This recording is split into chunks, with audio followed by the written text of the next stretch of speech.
Good morning, students. I hope you all are safe. I am your Gujarati teacher. આજે આપણે ભણીશું પાઠ 13 હાઈસ્કૂલમાં, જેના લેખક છે ગાંધીજી. ગાંધીજીને તો સૌ કોઈ ઓળખે, નાના મોટા સર્વે, કારણ કે એ આપણા કોણ છે? રાષ્ટ્રપિતા, ખરું ને? તો આપણે આ પાઠ જોઈએ એ પહેલાં ઇન્સ્ટ્રક્શન્સ જોઈ લઈએ. Read the lesson with me and listen the explanation. After reading this chapter, write given exercise in classwork book. આ પાઠમાં ગાંધીજીની આત્મકથા સત્યના પ્રયોગો એમાંથી લેવામાં આવ્યું છે. ગાંધીજીના વિદ્યાર્થી જીવનના કેટલાક સ્મરણો આ આત્મકથા ખંડમાં સરળ અને સચોટ ભાષામાં આલેખાયા છે. ગાંધીજીનો બાળ વિવાહ થતાં અભ્યાસમાં પડતો વિક્ષેપ અને તેમની શરમાળ પ્રકૃતિનું તેમજ સેવાપરાયણ સ્વભાવનું સરસ આલેખન થયું છે. તેમણે કેળવણી વિશેના વિચારો પણ સ્પષ્ટ રીતે રજૂ કર્યા છે. હવે પાઠ જોઈએ. વિવાહ થયા ત્યારે હું હાઈસ્કૂલમાં ભણતો હતો. એ હું આગળ લખી ગયો છું. તે વેળા અમે 3 ભાઈઓ એક જ સ્કૂલમાં ભણતા. જ્યેષ્ઠ બંધુ એટલે કે મોટા ભાઈ ઉપલા ધોરણમાં હતા ને જે ભાઈના વિવાહની સાથે મારા થયા હતા તે મારાથી 1 વર્ષ આગળ હતા. વિવાહનું પરિણામ એ આવ્યું કે અમારું 2 ભાઈનું 1 વર્ષ નકામું ગયું. મારા ભાઈને સારું તો એથી વિષમ પરિણામ આવ્યું. વિવાહ પછી તે નિશાળમાં જ ન રહી શક્યા. આવું અનિષ્ટ પરિણામ તો દેવ જાણે કેટલા જુવાનોનું આવતું હશે. વિદ્યાભ્યાસને વિવાહ બેઉ એક સાથે તો હિન્દુ સંસારમાં જ હોય. પહેલાંના જમાનામાં બાળ વિવાહ કરવામાં આવતા હતા. અત્યારે તો વયમર્યાદા છે 18 વર્ષથી ઉપરની કન્યા અને 21 વર્ષનો યુવાન, એ લોકો જ લગ્ન કરી શકે. પણ પહેલાંના જમાનામાં પારણામાં પણ એટલે કે ઘોડિયા લગ્ન પણ લેવાતા હતા. મારો અભ્યાસ ચાલુ રહ્યો. હાઈસ્કૂલમાં હું ઠોઠ નિશાળીઓ ન ગણાતો. શિક્ષકોની પ્રીતિ તો હંમેશા સાચવી હતી.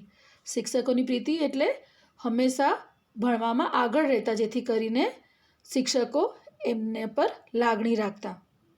દરેક વર્ષે મા બાપને વિદ્યાર્થીના અભ્યાસ તેમજ વર્તન વિશે પ્રમાણપત્ર મોકલવામાં આવતું. પ્રમાણપત્ર એટલે રિઝલ્ટ જે તમને મળે છે ને એક્ઝામ પછી. તેમાં કોઈ દિવસ મારું વર્તન કે અભ્યાસ ખરાબ હોવાની ટીકા થઈ નથી. બીજા ધોરણ પછી ઇનામો પણ લીધા ને 5મા તથા 6ઠ્ઠા ધોરણમાં અનુક્રમે માસિક 4 રૂપિયા ને 10 રૂપિયાની શિષ્યવૃત્તિ પણ મળી હતી. શિષ્યવૃત્તિ એટલે સ્કોલરશિપ.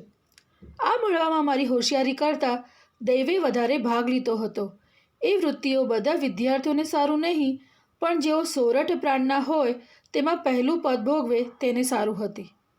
એટલે સૌરઠ પ્રાંતના જે પણ સ્ટુડન્ટ્સ હોય એટલે કે વિદ્યાર્થી હોય અને એમાં એ જો પ્રથમ આવે તો એને એ પદ મળતું, એટલે કે એમને શિષ્યવૃત્તિ મળતી. 40-50 વિદ્યાર્થીઓના વર્ગમાં તે કાળે સોરઠ પ્રાંતના વિદ્યાર્થીઓ કેટલા હોઈ શકે? જ્યારે શાળામાં ઇનામ આપવામાં આવતું ત્યારે એમને ખૂબ જ આનંદ થતો અને એ એમના વર્તન માટે હંમેશા ચીવટ રાખતા હતા. મારું પોતાનું સ્મરણ એવું છે કે મને મારી હોશિયારીને લીધે કંઈ માન નહોતું. ઇનામ કે શિષ્યવૃત્તિ મળે તો મને આશ્ચર્ય થતું કે અરે મને કેવી રીતે ઇનામ મળ્યું, શિષ્યવૃત્તિ મને કઈ રીતે મળી શકે. પણ મારા વર્તન વિશે મને બહુ ચીવટ હતી. એમને ભણવાનું તો હતું જ, પણ એના કરતાં એમને એમના વર્તન માટે હંમેશા એવું કાળજી રાખતા કે કંઈ પણ એવું વર્તન ન થઈ જાય કે જેથી શિક્ષકને એમને ઠપકો આપવો પડે. વર્તનમાં ખોડ આવે તો મને રડવું જ આવે. વર્તનમાં ખોડ એટલે જો કંઈ ભૂલ થઈ જાય તો એમને રડવું જ આવતું. શિક્ષકને ઠપકો આપવો પડે એવું મારા હાથે કંઈ થાય અથવા શિક્ષકને તેવું ભાષે એ મને અસહ્ય થઈ પડતું. મને એ સહન થતું ન હતું. એક વખત માર ખાવો પડ્યો હતો એવું મને સ્મરણ છે. માનું દુઃખ નહોતું, પણ હું દંડને પાત્ર ગણાયો એ મહાદુઃખ હતું. બરાબર, મને શિક્ષકે માર્યું એનાથી મને કોઈ તકલીફ નથી, પણ મને દંડ મળ્યો અને દંડને પાત્ર ગણાયો એ મોટામાં મોટું દુઃખ હતું. હું ખૂબ રડ્યો. આ પ્રસંગ પહેલાં કે બીજા ધોરણનો છે. બીજો પ્રસંગ 7મા ધોરણનો છે. તે વખતે દોરાબજી એદલજી ગીમી હેડમાસ્ટર હતા. તે વિદ્યાર્થી પ્રિય હતા કેમ કે તેઓ નિયમ જળવાવતા. નિયમ એટલે રૂલ, કે ડિસિપ્લિનમાં રહેવું જોઈએ, કેવી રીતે ચાલવું જોઈએ, કસરત કરે ત્યારે શું કરવું જોઈએ, એવું બધું. પદ્ધતિસર કામ કરતા નિર્ણય લેતા તથા શિક્ષક ઠીક આપતા. શિક્ષણ એટલે અભ્યાસ, બરાબર? એ સારી રીતે ભણાવતા હતા. તેમણે ઉપલા ધોરણના વિદ્યાર્થીઓને સારું કસરત, ક્રિકેટ ફરજિયાત કર્યા હતા, બરાબર? ઘણા વિદ્યાર્થીઓને એવું હોય કે બસ આખો દિવસ ભણ્યા જ કરે, પણ સાથે સાથે રમતગમતની ઇતર પ્રવૃત્તિમાં પણ ધ્યાન આપવું જોઈએ. મને તેનો અણગમો હતો. ફરજ પડી તે પહેલાં તો કદી કસરત, ક્રિકેટ કે ફૂટબોલમાં ગયો જ નહોતો, બરાબર? ફરજિયાત એટલે બધાએ કમ્પલસરી બધાએ કસરત પણ કરવાની અને ક્રિકેટ પણ રમવાનું અને ફૂટબોલ પણ.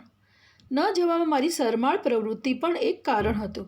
ગાંધીજી સ્વભાવે થોડા શરમાળ હતા, જેથી કરીને એમને બધા સાથે રમવું ગમતું નહીં. હવે હું જોઉં છું કે એ અણગમો મારી ભૂલ હતી. એટલે જ્યારે ગાંધીજી મોટા થયા ત્યારે એમને પોતાની ભૂલ સમજાઈ. કસરતને શિક્ષણની સાથે સંબંધ ન હોય એવા ખોટા વિચાર તે વેળા હું ધરાવતો. ત્યારે થતું કે ભણવા સાથે રમતગમત શું, ખોટો સમયનો બગાડ જ ને, એવું થતું હતું. પણ હવે અત્યારે મને સમજાય છે કે એ કેટલું જરૂરી હતું. પાછળથી સમજ્યો કે વ્યાયામને લીધે શારીરિક કેળવણીને માનસિકતા જેવું જ સ્થાન વિદ્યાભ્યાસમાં પણ હોવું જોઈએ, બરાબર?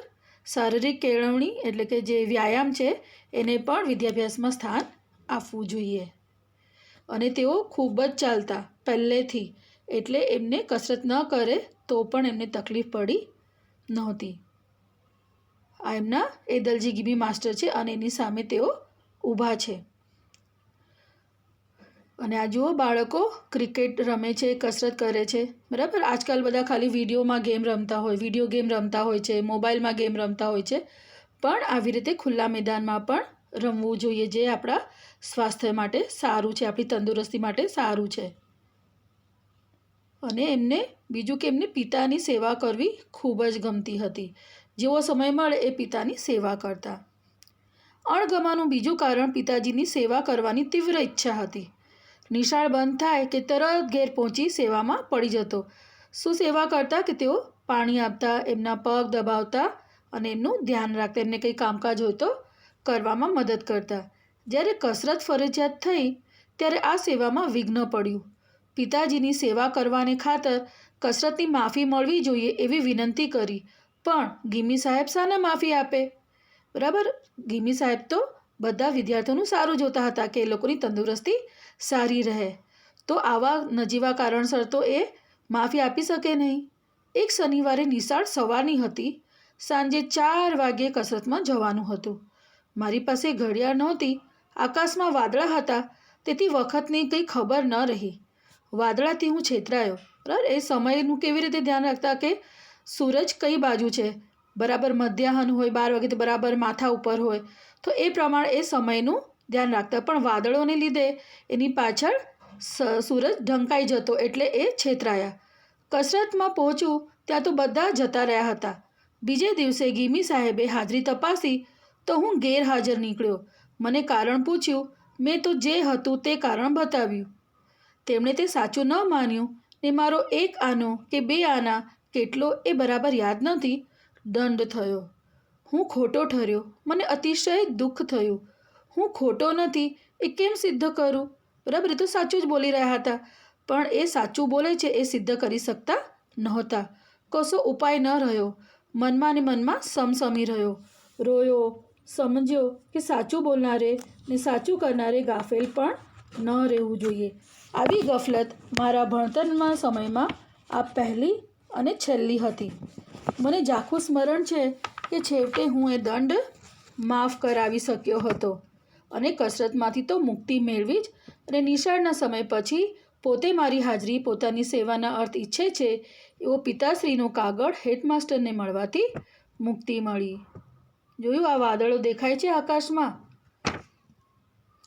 I hope you have understood the chapter.